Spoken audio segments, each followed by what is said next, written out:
was very pleased with how our guys played Saturday against Virginia Lynchburg.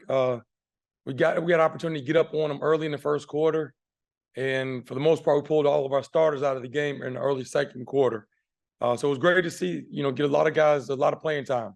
I believe everybody dressed out, played Saturday, and that's always good. We guys worked their butts off all week, and the twos and threes and scout team guys. So for them to be able to have opportunity to get in the game and play was really good.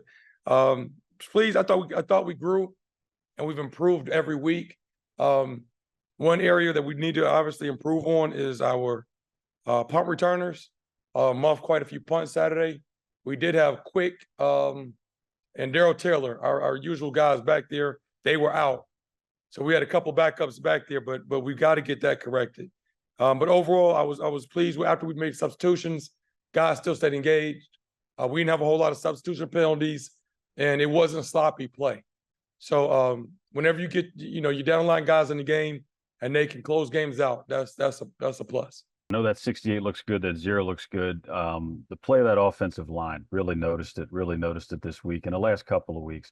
How impressive has it been for them to straight take over games, not just this one, but the last couple of weeks, to be able to allow the offense, the running backs, as well as Walker and anybody back there to operate at a high level, because they've really set the tone for you. Definitely. And we challenge those guys up front every week, the offensive line as well as the defensive line. But when you can control the line of scrimmage, that's going to open up everything.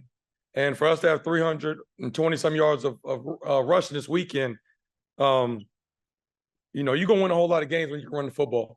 And they are a talented group, they're an athletic group, and they're still young. We don't have any seniors up front, so all those guys will be coming back. But whenever you can create those holes like they're doing and protect the quarterback, guys are going to make plays, because we have, like I said, we have power on the perimeter with our receivers and Jamari Taylor and the crew back there in the backfield. When you can put it all together like we've been doing the past couple of weeks, it's really good to see. You kind of hit on it when you opening statement there. Seven games in now, and wanted to ask you about this team. What was the one thing that you look at that maybe has kind of surprised you, that's developed the way that it has? Positive. We'll go with the positive one first, Coach. Well, I think the maturity of the team. I mean, I thought we were talented, at the beginning of the season, but we were very young. And when you don't have a lot of seniors on your team, my biggest concern was how these young guys were going to handle and manage success. But I think we've grown up a lot. I've seen us improve in several areas throughout the season. And, sometimes you start smelling yourself after a couple of wins and you don't put in the time, you don't watch too much film, you don't practice as hard.